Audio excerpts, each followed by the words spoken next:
हमारे यूपी के एक माफिया थे मुख्तार अंसारी। मुख्तार अंसारी पर देश भर के 8 राज्यों में हत्या, लूट, डकैती, अपहरण, रंगदारी, गैंगस्टर, एनएसए जैसे 65 मामले दर्ज थे। वो पंजाब में बहुत समय तक बंद थे। 2 साल तक उसको वापस नहीं भेजा गया। उत्तर प्रदेश गवर्नमेंट को सुप्रीम कोर्ट जाना पड़ा उसको वापस लाने के। उसके 2 सेवक थे के ऊपर पता है आपको क्या केस पड़े थे? रेलवे लाइन इलीगल क्रॉस करने, जिसकी थाने में ही बेल है। जीप में मऊ दंगों में घूमता था जहाँ कर्फ्यू लगा है। दी नहीं किसी ने बेल। वो 2 साल तक रोपड़ जेल में साथ में इसलिए लाके रखा ताकि सेवा करते रहे। हाँ, उसकी फैमिली आके जेल के बाहर उन्होंने घर रेंट पे लिया था, शायद खरीदा ही हुआ था। ऐसा क्या प्यार था मुख्तार? हर चीज में पॉलिटिशियन है ना। 10 वोटों के लिए एक पॉलिटिशियन कुछ भी कर सकता है। अब कभी इतना एविडेंस होता नहीं कि आप लिख सको इस बात को।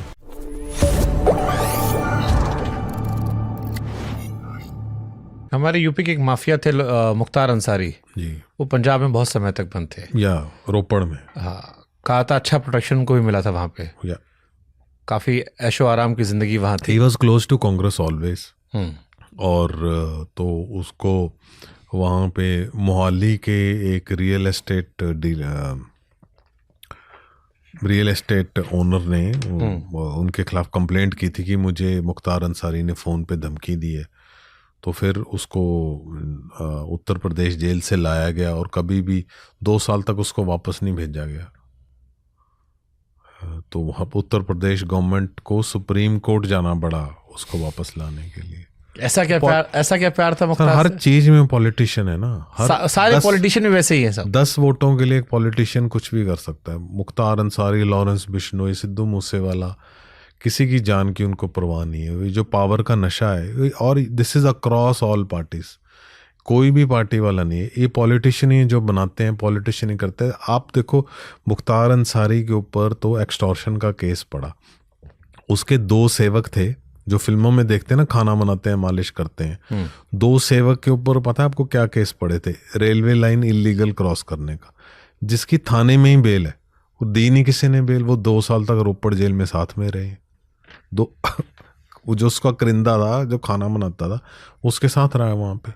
इसलिए लाके रखा ताकि सेवा करते रहे। हाँ, और फिर तो हर 3-4 महीने में उसकी फैमिली आके जेल के दीवार के बाहर उन्होंने घर रेंट पे लिया था, शायद खरीदा ही हुआ था।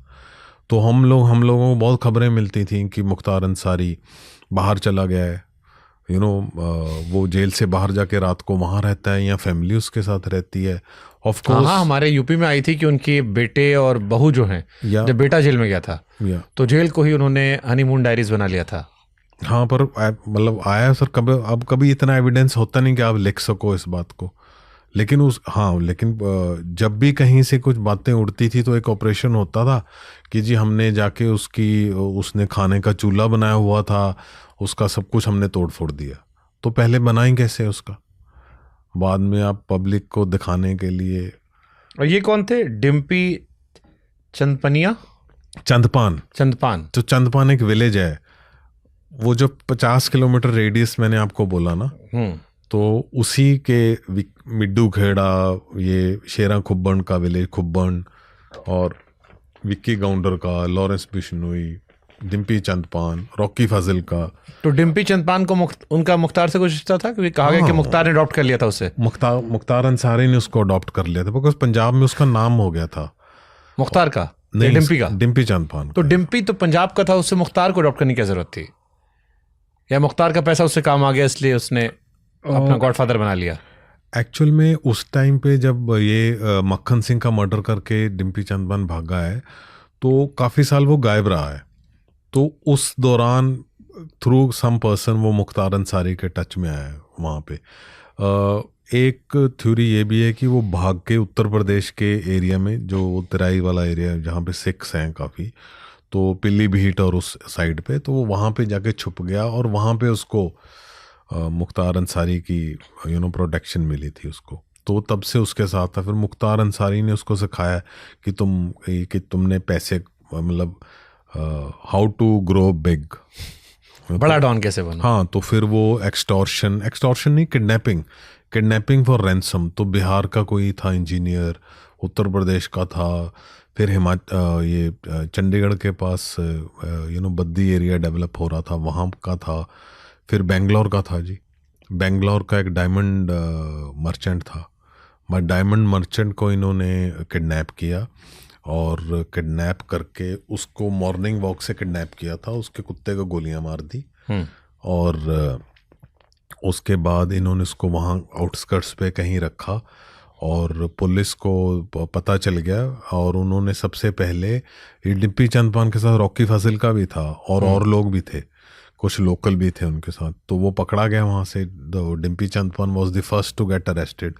तो उसने फिर जब पुलिस ने उसको पकड़ा तो वो ले आया हाइड आउट पे, रॉकी फाजिल्का को भी पकड़वा दिया उसने, विच बिकेम अ रीज़न उनकी आपसी लड़ाई का लेटर ऑन।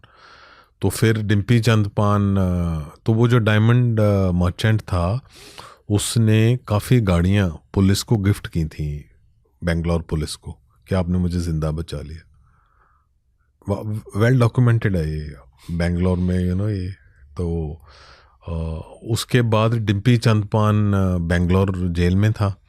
फिर सडनली उसके खिलाफ एक हरियाणा में कंप्लेंट आती है, तो हरियाणा पुलिस उसको लेके आती है और वो वहाँ से आता है। तो ड्यूरिंग कोर्ट 1-2 बार जाता है, फिर वो ड्यूरिंग कोर्ट ट्रायल भाग जाता है, भाग के वो फिर गायब हो जाता है। फिर वो इसीलिए ना ये सरेंडर नहीं कर मिल भेज रही पंजाब लॉरेंस को। अब ये तो हरियाणा से था। तो फिर वो उसके बाद वो फिर आता है, फिर वो बीच में वो इलेक्शन भी लड़ता है, इससे पहले बीच में वो 1991 की वो इलेक्शन लड़ता है सिमरनजीत सिंह मान, जो कि अकाली दल अमृतसर से हैं। और वो यू रिमेंबर कि वो मेंबर पार्लियामेंट थे जो कृपान लेके गए थे वहाँ पे जेल में, सॉरी पार्लियामेंट में।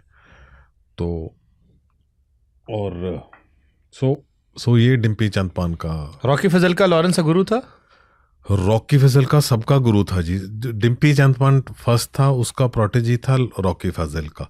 तो रॉकी फजल का ने जयपाल पुल्लर, शेरां खुब्बन और जरनैल सिंह, हाँ जरनैल सिंह तो शेरां खुब्बन के फादर हैं, और इसको हैप्पी देओड़ा, इसको लॉरेंस बिश्नोई, इन सबको उसने अपने गुरु मंत्र दिए थे। He wanted to control everyone, और पर वो इनकी आपसी जो ईगो फाइट्स होनी शुरू हो गई, लड़ाई होगी। और फिर रॉकी फाजिल का वो भी 2 साल जेल में रहा डिम्पी चंदपान के मर्डर के उसमें। और फिर उसने इलेक्शन लड़ी, तो इलेक्शन से पहले सडनली काफ़ी गैंगस्टर पकड़े जाने शुरू हो गए। उस टाइम के वो गैंगस्टर नहीं थे, उस टाइम तो छोटे मोटे थे अपराधी। हाँ। तो इसीलिए मेरा क्वेश्चन है कि 2023-24 में डेटा पढ़ रहा था मैं, तकरीबन 9,000 से ऊपर अरेस्ट हुए और 300 से ऊपर एनकाउंटर हुए। ये हो गया, ये फिर भी इतने गैंग्स पंजाब में ये 2023-24 का नहीं है। 9,000 पकड़े इस साल 3 महीने में, 2026 में। आप 30 अप्रैल तक 9,000 के करीब गैंगस्टर पकड़े गए हैं। जो एनकाउंटर्स हैं वो पिछले 5 साल के हैं। आम आदमी पार्टी के रूल के जुलाई में बनाया एंटी गैंगस्टर टास्क फोर्स 2022 में, आफ्टर सिद्धू मूसेवाला मर्डर।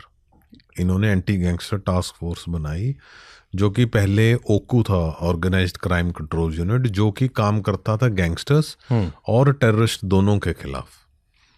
तो बाद में उन्होंने उसको चेंज करके एजीटिफ किया, काउंटर इंटेलिजेंस बनाया, इंटरनल सिक्योरिटी का बनाया, कई विंग बनाए गए उसमें।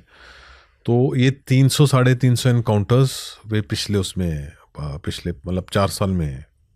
रॉकी फजल का कब एनकाउंटर हुआ था?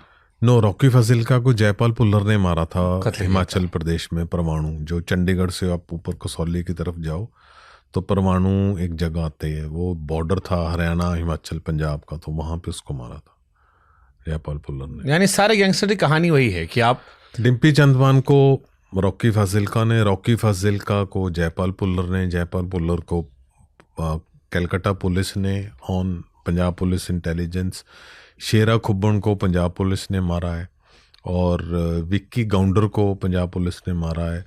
उसके बाद दविंदर बम्बीहा पंजाब पुलिस, देन गुरप्रीत सेखों बाहर है वो, उसके बाद फिर Ankit Padu Punjab police, Teja Mahandpuria gangster turned radical terrorist, तो उसको पंजाब पुलिस ने मारा है।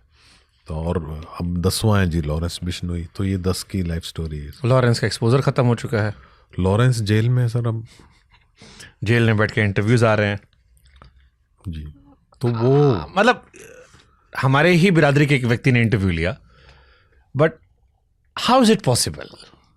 सर आप उस वीडियो की क्वालिटी भी देखो ना कितनी अच्छी है। हाँ, सर उसमें ना एक और सहजता कितनी अच्छी है। उसकी इन्वेस्टिगेशन रिपोर्ट है और वो हाई कोर्ट के पास है, अभी सबमिट हुई है, जो एक एज अ जर्नलिस्ट मैं आपको टोक रहा हूँ, एज अ जर्नलिस्ट जब आपने लॉरेंस बिश्नोई का इंटरव्यू एक जर्नलिस्ट के थ्रू देखा, मैंने भी किया है, मैं गया था अफगानिस्तान, अभी गया था, अरे और अफगानिस्तान जाकर वहाँ पर एक बहुत बड़ा आतंकी संगठन एक ज़माने में हुआ करता था, हालांकि अब तो वो सरकार में वो सभी व्यक्ति हैं, तो उनके बेटे जी का मैंने इंटरव्यू किया जो एक ज़माने में ग्लोबल टेररिस्ट थे, 3 बार फांसी की सज़ा का ऐलान हुआ था, बट अब क्योंकि रिजीम चेंज हो गया है, तो अब रिजीम चेंज हो गया, वो सत्ता में आ चुके हैं, तो हक्कानी नेटवर्क अगर आपने नाम सुना, जी जी जी बिल्कुल, बिल्कुल। तो उनके हक्कानी जी के सुपुत्र का मैंने इंटरव्यू लिया, जिनके भाई साहब गृह मंत्री हैं, और अनस हक्कानी उनका नाम है। अनस हक्कानी का मैंने इंटरव्यू अफगानिस्तान में लिया था, जो 2 बार फांसी की सजा का ऐलान हुआ है। एक ऑस्ट्रेलियन को किडनैप करके स्वैप करा के उन्हें जिंदा बचाया गया था, जिनके 4 भाई अमेरिका के हमले मारे गए हैं, और मैं पूरा उनके नेटवर्क में गया, घर में गया, पहली बार इंडियन कोई जर्नलिस्ट तालिबान के शासन में गया था, हालांकि मैं वहाँ क्रिकेट कवर करने गया था, लेकिन फिर मेरी जान पहचान होती गई, हम दायरे बढ़ते गए, और पता नहीं कहाँ से मैं कहाँ घुस गया। मतलब अभी भी सरप्राइज है। वो इंटरव्यू काफ़ी सेलिब्रेट भी हुआ। उस इंटरव्यू के बारे में जयशाह ने भी पूछा कि अरे आपने क्रिकेट का इंटरव्यू किया, नहीं talks about cricket, politics, diplomacy, बाद में अफगानिस्तान के लोग आए, बट दैट वाज पॉसिबल क्योंकि अफगानिस्तान सरकार में अब तालिबान ही है। ठीक है। बट एक पत्रकार के तौर पर जब आपने वो इंटरव्यू देखा लॉरेंस बिश्नोई का, एक पत्रकार का लेना, और उस हाई क्वालिटी पिक्चरेशन में लॉरेंस का उतना खुलकर बात करना, और फिर दोबारा इंटरव्यू आना, क्या क्या सवाल आपके मन में आए थे? पहला सवाल तो यही था कि इंटरव्यू करवाई गई है, डेफिनेटली ये इंटरव्यू करवाई गई है। मुझे आज तक किसी गैंगस्टर ने फ़ोन करके इंटरव्यू नहीं दी जी, मैंने बुक्स भी लिख ली हैं, सब कुछ कर लिया। गोल्डी बराड़ बहुत जर्नलिस्टों को फ़ोन करके इंटरव्यू दे देता है, मुझे नहीं उसने दी कभी भी इंटरव्यू, पता नहीं सर, पर ये इंटरव्यू पॉसिबल नहीं थी सर। आई मीन मतलब देखिए, जर्नलिस्ट को अप्रोच करेंगे तो ये उसका उस टाइम का डिसीजन है, उसका और उसकी ऑर्गेनाइजेशन का, कि हम करें कि ना करें, यू नो, कहाँ करें, कैसे करें। मेरी कश्मीर में रही है पोस्टिंग, तो मैंने कुछ फॉर्मर टेररिस्टों को जो बाद में पुलिस कैट बन गए थे, यू नो, तो उनको मैंने इंटरव्यू वहाँ पे किया है फॉर प्रिंट। उस टाइम तो वीडियो का इतना था ही नहीं, तो आई डोंट नो अगर मेरे पास इंटरव्यू का चांस आता तो मैं क्या करता। मैं भी उस मोमेंट पे ही मैं डिसीजन ले सकता हूँ। अब हाइंड साइड पे बोल दूँ कि नहीं जी मैं नहीं करता, या आप बोल दो कि मैं नहीं करता। हाँ, मतलब वो इंटरव्यू उस मोमेंट बहुत बड़ा इंटरव्यू था, या कौन करवा रहा है इंटरव्यू, किसकी तरफ से आ रहा है, ये बहुत बड़ी बात होती है सर। और मैं समझ के तौर पर टाइमिंग उसकी, हाँ। एक जर्नलिस्ट का आप कुछ भी कर लो, देखो बहुत सारी लीक्स आपको, सिलेक्टिव लीक्स होती हैं, बहुत सारी न्यूज़ आपको प्लांटेड न्यूज़ आती हैं, तो वहाँ आपका रोल ये है कि मैं इसको भी बैलेंस्ड कैसे करूँ। नहीं, उन्होंने सारे सवाल पूछे, उन्होंने क्वेश्चन पूछे, लेकिन वो इसको एक बड़ा कुछ कर सकते थे कि मूसे वाला फैमिली को भी कर लेते इंटरव्यू, दोनों का काउंटर चला देते। आई मीन मैं हाइंड साइड पे सोच रहा हूँ, आपने पूछा है तो मेरे इमीडिएटली ये है, आज तक मेरे से किसी ने पूछा नहीं कि आप ऐसे जर्नलिस्ट क्या करते हैं। मेरे लिए सबसे पहला तो शौक था जब मैंने उसको सुना कि यार इसकी इंटरव्यू हो गई। हम इसी में लग गए कि एक तो हमें उसका न्यूज़पेपर के लिए रिपोर्ट करना था कि वो हमने की, और आई थिंक पहले दिन तो मैं रिपोर्ट ही नहीं कर पाया था उसको। I was really, I had gone numb कि यार इसकी इंटरव्यू वहाँ से कैसी होगी। और देखो पंजाब में एक बंदी सिख का इशू चल रहा है, जो बंदी सिख हैं जो टेररिज्म के दौरान पे उनको लाइफ इम्प्रिजनमेंट सज़ा हुई है, बड़े बड़े मर्डर्स और टेररिज्म एक्टिविटी, उनका 30 साल में इंटरव्यू नहीं हुआ। तो अकेले लॉरेंस का क्यों हुआ इंटरव्यू? लॉरेंस का इंटरव्यू हो रहा है, गोल्डी बराड़ का इंटरव्यू हो रहा है, लक्की पटियाल का इंटरव्यू क्यों नहीं हो रहा जो आर्मेनिया जेल में? एक ही ग्रुप का इंटरव्यू कैसे हो रहा था? तो ऐसे बहुत सारे सवाल हैं जिनका मेरे पास, I mean I can just think about that. तो मुझे लगता है कि अगर वो इंटरव्यू आपने कर ली है, आप कुछ कर ली है, तो किसने करवाई, उसका क्या टाइमिंग है, कब रिलीज हो रही है, और फिर जो विक्टिम फैमिली है उनका भी साथ में होना चाहिए। काउंटर चलाओ कि हमने इसकी इंटरव्यू की है और ये हम उस फैमिली को दिखाते हैं इंटरव्यू, तो हो सकता है वो बैलेंस आउट हो जाता। जितना इतना कुछ उसका of course you know it was a big thing interview करना,